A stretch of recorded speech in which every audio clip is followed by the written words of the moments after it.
आज भगवत गीता के अध्याय 2 का 25वां श्लोक है। यह आत्मा अव्यक्त है, यह आत्मा अचिंत्य है और यह आत्मा विकार रहित कही जाती है। इससे इनसे तू शोक करने को योग्य नहीं है, अर्थात तुझे शोक करना उचित नहीं है। आगे है। एक ही जैसा ही। हम्म बोल दीजिए, बोल पढ़ लीजिए। पढ़ ले। हाँ।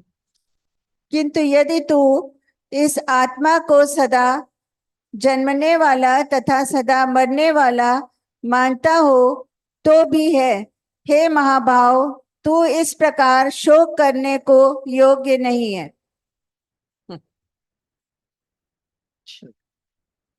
आज दूसरे अध्याय का 25वां और 26वां है, तो एक जैसे हैं, कनेक्टेड हैं, चल ही रहा है। आत्मा की नित्यता की बात इसमें अर्जुन को बता रहे हैं।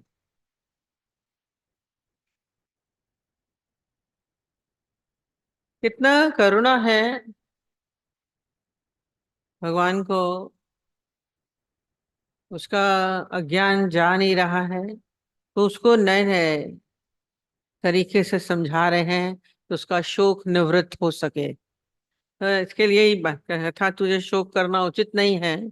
उसके शोक को निवृत्त करने के लिए ये ज्ञान की सारी विधियां बता रहे हैं, और इसमें बार बार बता रहे हैं कि तुम क्या हो, तुम आत्मिक स्वरूप हो। जब हम आत्मिक स्वरूप हैं तो इसकी आत्मा की क्वालिटीज बताते जा रहे हैं। तो इसमें सबसे पहले बोला क्या है, अव्यक्त हो। आत्मा क्या है? अव्यक्त। हिंदी वालों को पता है, जो देखने में नहीं आता, अव्यक्त। हर एक को शौक होता है कि हम देखें कि भगवान क्या है, आत्मा क्या है। इस आत्मा को देखने का सबका, आपने देखा? आपके दर्शन हुए? हम लोग से आके पूछते हैं, आपको दर्शन हुए हैं? आपने देखा है? दर्शन के लिए कितनी भीड़ मंदिरों में, कितनी भीड़, हर जगह भीड़, क्योंकि ये एक मनुष्य की बहुत बड़ी आकांक्षा है कि हम देखें। पर इसमें क्या बोला? अव्यक्त, जो देखने में नहीं आता। ये दृष्टि का विषय नहीं, ये शरीर है, बाहर है। आंखें क्या है? शरीर का अंग है। तो वो उस परमात्मा को कैसे देखेंगी, उस आत्मा को कैसे देखेंगी? ये सब इंद्रियां हैं, आंख नाक कान सब। आंख सब क्या है? इंद्रियां हैं, और हम उस आंखों के द्वारा ही तो देखेंगे। तो बोला है अव्यक्त है, जो आपको इस इंद्रियों के द्वारा दिखने में नहीं आएगा। अर्जुन की व्याकुलता है, जब बोला आत्मा है तो फिर आत्मा कहाँ है? हर एक के अंदर एक बड़ा घुमड़ घुमड़ के प्रश्न जरूर उठता है। भगवान को देखें। फिर बोला अच्छा, अचिंत्य। शब्द बड़े चुन चुन के हैं। अचिंत्य मतलब होता है जो हमारे चिंतन में नहीं आ सकते। अब कितना सोचते जाओगे, कितना सोचते जाओगे, और वो उससे क्या है, आपके चिंतन से परे है। हम अपनी बुद्धि से उसको पकड़ने का प्रयत्न कर रहे हैं। ये बुद्धि का भी विषय नहीं। सोचना क्या है, आप बुद्धि से इसको जानना चाहते हैं। दादाजी हरदम बोलते थे बुद्धि को ताक पे रख दो। हम सोचते थे ताक पे कैसे रखेंगे, बुद्धि तो काम आती है, और बुद्धि को ही कह रहे ताक पे रख दो। संसार के कामों के लिए बुद्धि चाहिए। नौकरी करेंगे, बिजनेस करेंगे, जाएंगे तो आपको बुद्धि की जरूरत है। पर किस चीज के लिए बुद्धि की आवश्यकता नहीं है? ये चिंतन का विषय किसमें नहीं है? आत्मा के लिए। आत्मा चिंतन का विषय नहीं है। आप इसके लिए जितनी भी चर्चा करेंगे, आप उस तक नहीं पहुंच पाएंगे। चर्चाएं होती हैं बहुत ज्यादा, सब बुद्धिजीवी बैठ जाएंगे, चर्चा बहुत होगी, पर बोला ये आप बुद्धि में क्या विषय नहीं है। दूसरे विषयों में आपकी बुद्धि काम आएगी, पर आत्मा बुद्धि का विषय नहीं है। और तो बोला इसका अनुमान भी नहीं लगा सकते। बड़ी अजीब चीज है, पर अनुमान नहीं लगा सकते। और शब्दों से परे है। नाम भले आत्मा दे दिया है, एक शब्द भले दे दिया है, पर उसको हम शब्दों में बांध नहीं सकते। वही हमने बोला, जब आत्मा की जब शब्द आता है तो जो उसका चित्र एक बन किया जाएगा, आकार बन जाता है। या तो वही हम बोलते हैं कोई सफेद साड़ी पहने वाली आत्मा है, या भूत प्रेत वाली आत्मा है, कहीं ना कहीं हमारे आकृति बन जाती है, शब्द के साथ आकृति बनने लगती है। इसीलिए शब्दों से परे है। नाम अक्सर ही हम बोलते हैं नाम, इसका नाम नहीं है, नाम से परे है। अव- अविकर्त है, जो नित्य विकार रहित है, उसमें कोई विकार नहीं है। अच्छा है, बुरा है, गलत है, सही है, आप उसको कुछ नहीं कह सकते हैं। जब हम हर एक में हम आत्मिक दृष्टि रखेंगे, तो आपको उसके कर्म नहीं दिखेंगे, अच्छा बुरा नहीं दिखेगा, गलत सही नहीं दिखेगा। ये जो क्वालिटीज इसीलिए बता रहे हैं, आत्मिक भाव में आते ही आपके अंदर से सारे विकार आपके अपने भी चले जाएंगे और दूसरे के भी नहीं दिखेंगे। बोले ना, विकार रहित है। इसका दूसरा अर्थ होता है जिसमें परिवर्तन नहीं आ सकता, अनचेंजेबल। अब हम बोलते हैं ये जन्म हुआ, दूसरा जन्म हुआ, चेंज हुआ, चेंज हुआ। बोला आत्मा चेंज किसका हुआ? उसका नहीं हुआ, शरीर का हुआ, तन का हुआ। आत्मा चेंजेबल नहीं है। हम अपने रोज हम बताते हैं शरीर के साथ हमने देखा हमारा शरीर चेंज होता गया, बचपन से युवावस्था में आया, युवावस्था से प्रौढ़ावस्था, प्रौढ़ावस्था से वृद्धावस्था, परिवर्तन हुआ, तन का हुआ, आत्मा का नहीं हुआ। जो मैं देख रहा हूं, मैं बचपन में ऐसा था, जवानी में ऐसा, बुढ़ापे में ऐसा, तो वो कौन? उसमें तो परिवर्तन नहीं आया, उसमें कोई परिवर्तन नहीं है। आप अभी भी आप सोचेंगे तो आप फिर वही यंग एज में जा सकते हैं। वो ना, हम फिर से वही प्राइमरी नर्सरी क्लास में पहुंच गए, तो पहुंच सकता है कि वही है, चेंज नहीं हुआ। शरीर तो बहुत बदल गया। तो इसमें बोल रहा है इसमें क्या है, परिवर्तन नहीं होता है। और आत्मा की सारी क्वालिटीज हैं, और इनको याद कर लीजिएगा, फिर आपको समझने में दिक्कत नहीं होगी। दूसरा, संकल्प विकल्प से परे है। संकल्प विकल्प बोलते वो तो आते हैं, क्या करें? संकल्प विकल्प तो आते हैं, कभी अच्छा आता है, कभी बुरा आता है। वो भी किसका है? शरीर का है, तन के हैं ये सब चीजें। पर आत्मा में कोई संकल्प विकल्प नहीं है। बोले आपको भी तो संकल्प विकल्प होते हैं, आत्मा में कोई संकल्प विकल्प नहीं। संकल्प विकल्प रहित से कई बार बात चलती है। यदि आप संकल्प विकल्प में हैं तो आप बंधे हैं। और शोक भय से परे होता है। सारी क्वालिटीज कितनी हो गई? शोक और भय से परे है। आत्मा में कोई दुख नहीं है, कोई सुख नहीं है। आत्मा में क्रोध नहीं है। अरे उस आत्मा ने तो बड़ा क्रोध किया, हम बोलेंगे ना ये भी आत्मा है, ये भी आत्मा है, ये भी आत्मा है, सीधा। अरे वो तो क्रोध कर रहा है तो आत्मा है, कैसे आत्मा है? आत्मा ने नहीं क्रोध किया, दादाजी ने भी क्रोध किया। अरे दादाजी ने भी तो क्रोध किया, अपने को तो बड़ा भगवान बोलते हैं, अपने को आत्मा बोलते हैं। बोलते मैंने नहीं किया। आप डिनाई नहीं कर पाओगे, वो गलत चोर वो की तरह नहीं है, पर किस लेवल पे वो बोलते थे मैंने क्रोध नहीं किया। आत्मा क्रोध नहीं करती। तन ने किया, तन भोगेगा, तन जानेगा, तन को बुरा बोलेंगे, अरे इतने बड़े ज्ञानी होके क्रोध किया। पर वो अपने में वो भी नहीं मानेंगे कि मैंने कोई किया या मेरे को कह रहे हैं।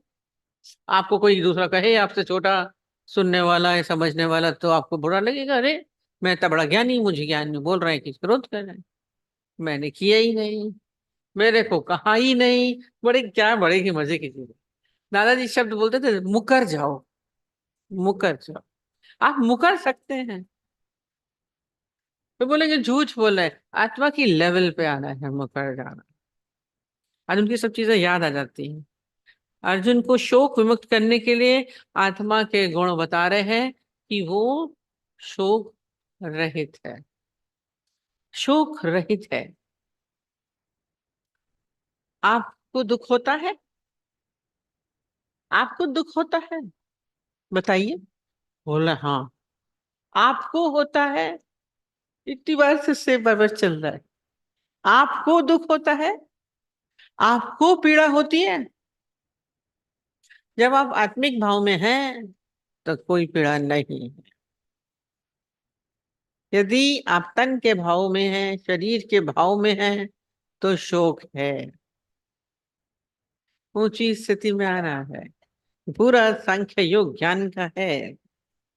अब बड़ी अजीबोगरीब है, क्योंकि जो बुद्धिजीवी होते हैं वो देखने का प्रयत्न करते हैं।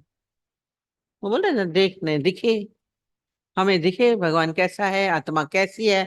तो कहते हैं एक राजा के पास एक बहुत ज्ञानी पंडित जाया करते थे, उनको ज्ञान सुनाते थे।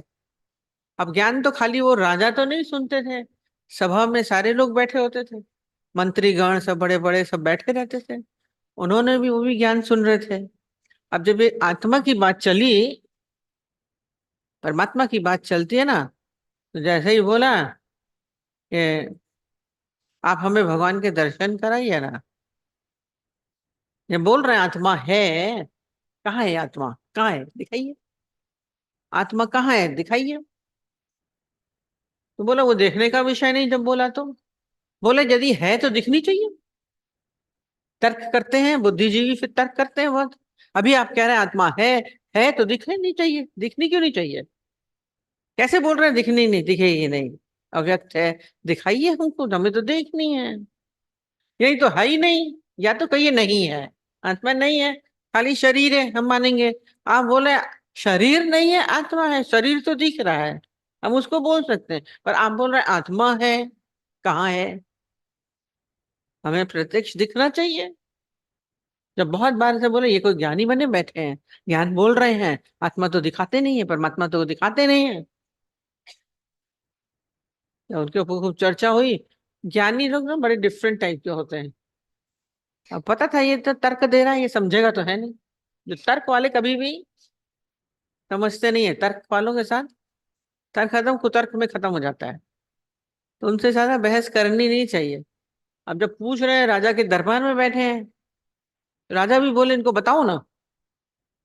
पर राजा थोड़ी देर इधर उधर हुए, उन्होंने क्या किया, उठाया डंडा और लेके जो सबसे ज्यादा बोल रहा था, ज्यादा तर्क कर रहा था, उसके कस के मारा, कस के। वो चिल्लाया, चिल्लाया। हम कहते हैं ये कौन सा पंडित ज्ञानी बैठा है, डंडा मार रहा है हम लोगों को, ये ज्ञानी है? राजा से शिकायत जाकर करके ये तो हम लोग को मारपीट कर रहे हैं, हम लोग ज्ञान की बात पूछ रहे हैं और ये हम लोग को डंडा मार रहा है। राजा कह लगे ये डंडा क्यों मारेगा, इतना बड़ा ज्ञानी। उन्होंने पूछा क्या तुमने डंडा मारा? आपने बोले क्यों? बोले इनको इतनी पीड़ा हो रही है, इतना दर्द हो रहा है, तुमने डंडा मारा इनको? बोला दिखाइए। बोली पीड़ा कहाँ है, दिखाए। पीड़ा कहाँ हो रही है, कहाँ है, दिखाओ। दिखाओ पीड़ा। डंडा मारा है और पीड़ा दिखेगी? पीड़ा दिखेगी? पर पीड़ा है तो, पीड़ा है तो, है ना? जब पीड़ा है तो दिखेगी कैसे? कहते ये लोग हमसे प्रश्न पूछ रहे थे, भगवान कहाँ है, आत्मा कहाँ है, आत्मा कहाँ है? होए तो दिखनी चाहिए, पीड़ा है तो दिखाएं। पीड़ा दिख। देखिए ज्ञानियों के बड़े अजीब अजीब चीजें होती है ना। आत्मा की सारे समय स्थिति बताते हैं। हमें लगता है कि आत्मा दिख जाए, सबके अंदर में बड़ा क्रेज बहुत है, भगवान कैसा है, क्या है, आत्मा क्या है, जरूर प्रश्न उठते हैं। पर ये एक एहसास है, ये एहसास है हमारे भीतर होना।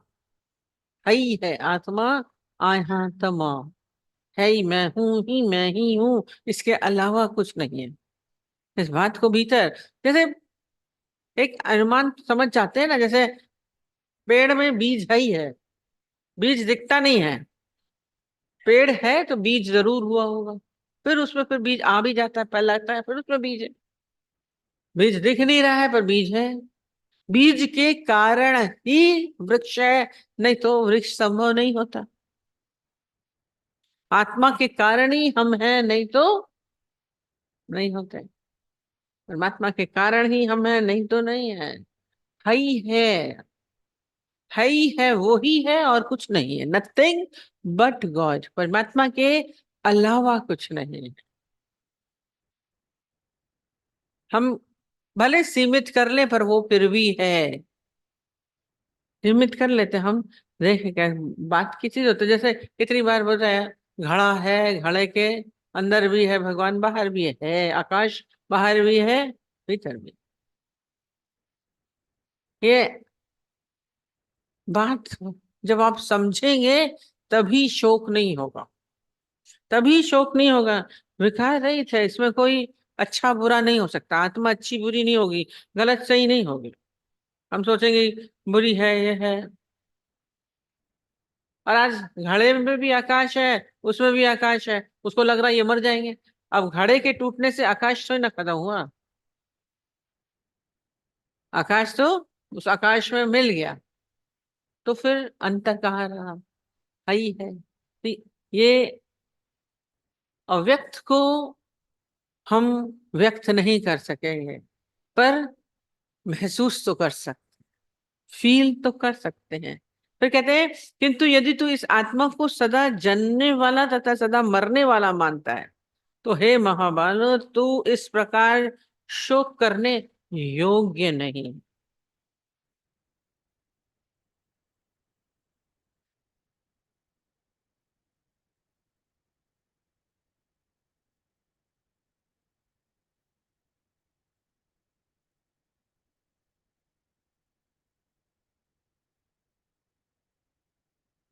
अब इसमें क्या है, किंतु यदि तुम इस आत्मा को सदा जन्मने वाला तथा मरने वाला मानता है।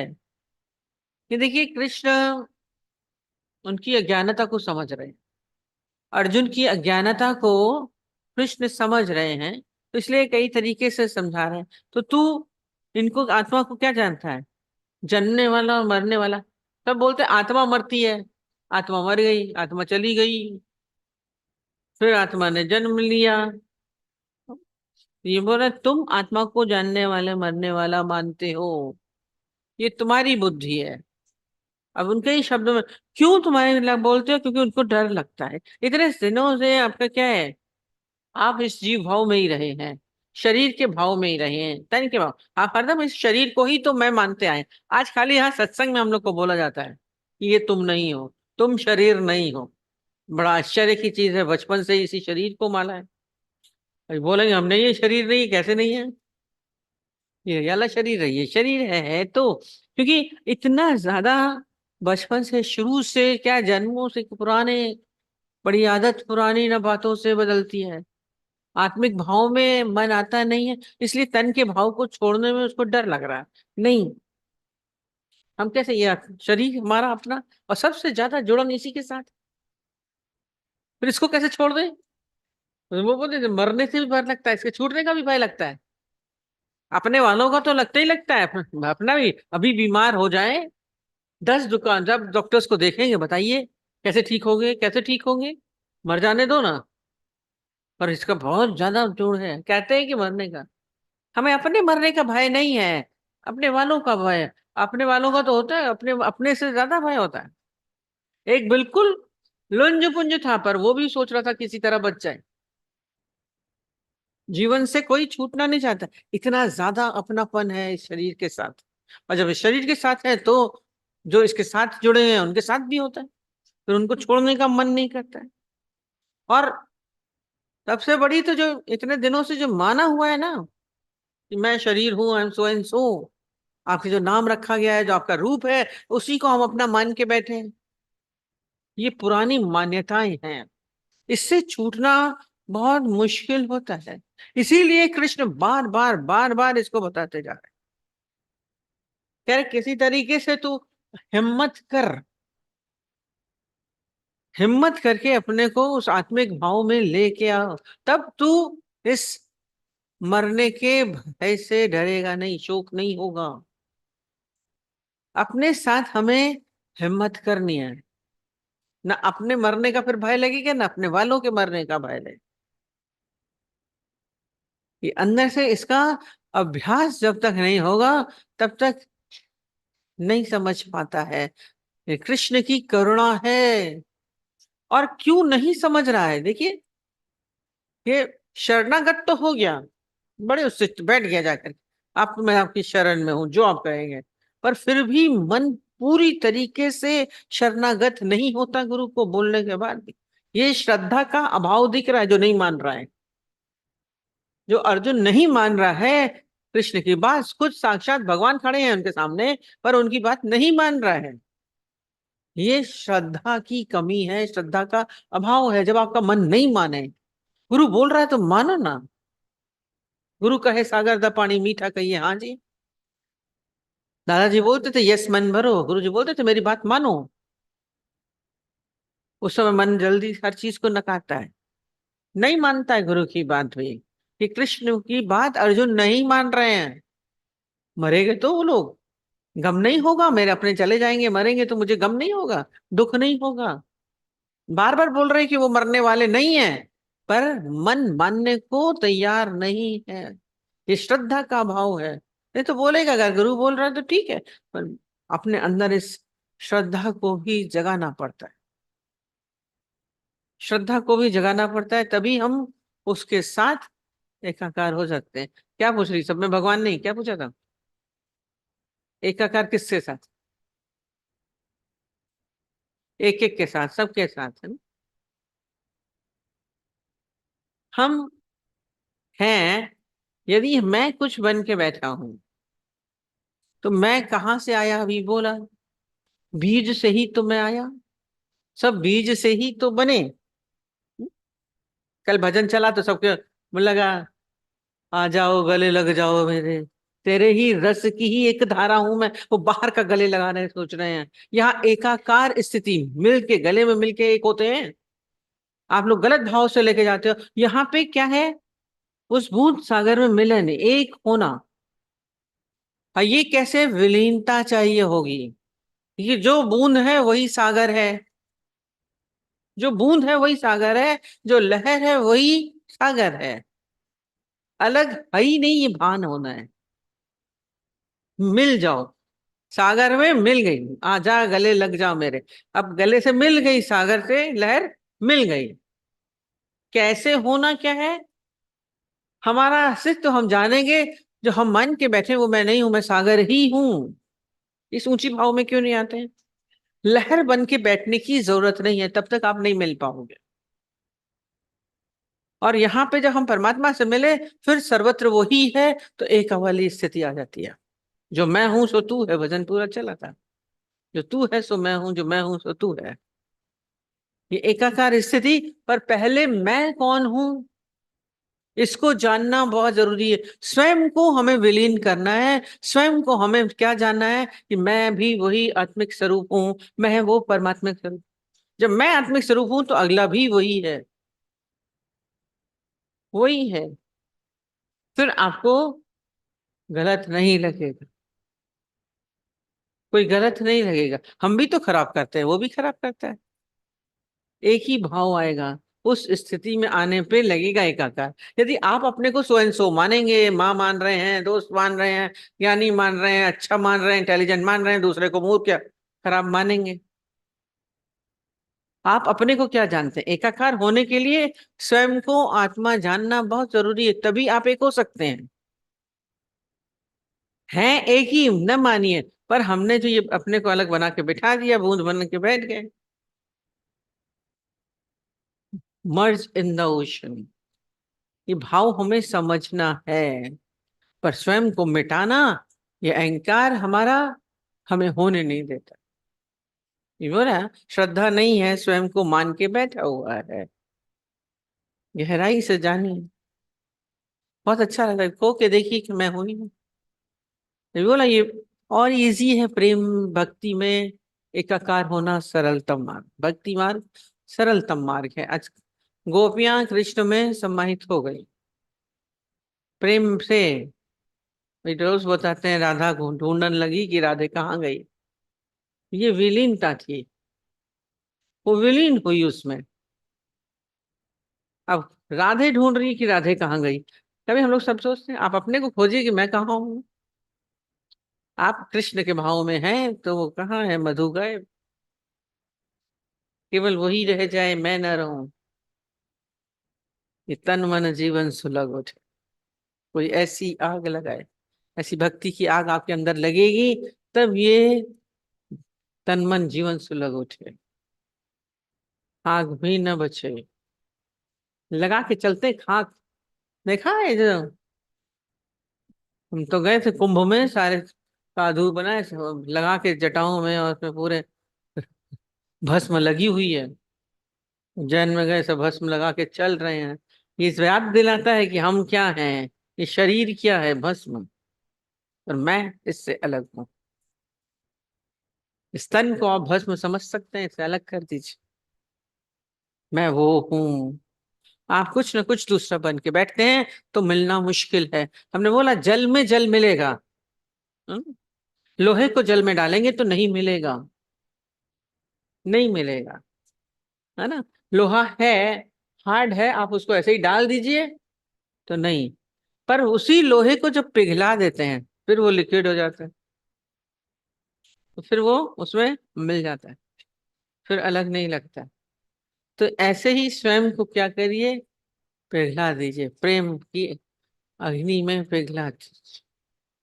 तब विलीनता हो सकेगी, तब मिल जाएंगे, तब मिल सकते हैं। जल जल में मिलता है ना। लिक्विड लिक्विड में मिलता है, सॉलिड नहीं मिलेगा, पदार्थ नहीं मिलेगा। तो हम सॉलिड अहंकार में बन के बैठे हैं, तो एकाकार होना असंभव है। खुद को क्या करिए, पिघला दो, मैं कुछ नहीं, फिर सब कुछ हो जाएंगे। मैं कुछ भी नहीं पर सब कुछ हूं, ये खेल अनोखा ना जाने। तभी आप मिल सकते हैं, नहीं तो नहीं मिल सकते। है तो वही, अलग नहीं है। अहंकार की वजह से हम अपने को अलग करके बैठे हैं। कैसे मिले, हम कुछ न कुछ बन के बैठ जाते हैं। कभी कुछ न बनने के भाव में आयो। दादाजी ने सरल भाव बोल दिया, बी नथिंग, तभी बन पाओगे। हम लोग कभी अभ्यास नहीं करते हैं, चलते फिरते हैं, बोला अभ्यास करिए। बातें तो ऊंची सुन लेते हैं, फिर होते हैं तन का भाव छोड़ने में डर लगता है। अभी बताया कैसे हम कैसे नहीं हैं, दिख ही रहे हैं कैसे नहीं। है तो जब पहले, जो दिखता नहीं है वो है, और जो दिख रहा है वो नहीं है। यही आश्चर्य है। सारा समय इतना बढ़िया दिख रहा है, इतना सुंदर सुंदर सब बढ़िया सब दिख रहे हैं। है कैसे नहीं, है कैसे नहीं है। घर परिवार बच्चे धन पदार्थ गाड़ी बंगला सब बहुत अच्छा है। मैं अपने को भी आईने में देख के सब बोलते हैं मैं बहुत अच्छा हूँ। कोई बोलेगा मैं बहुत सुंदर हूँ, खैर सिर्फ कॉलर सब बनाने लगेंगे, बाल बनाने लगेंगे, मिरर के सामने आते ही यूं करने लगते हैं, और बहुत मजा आती है।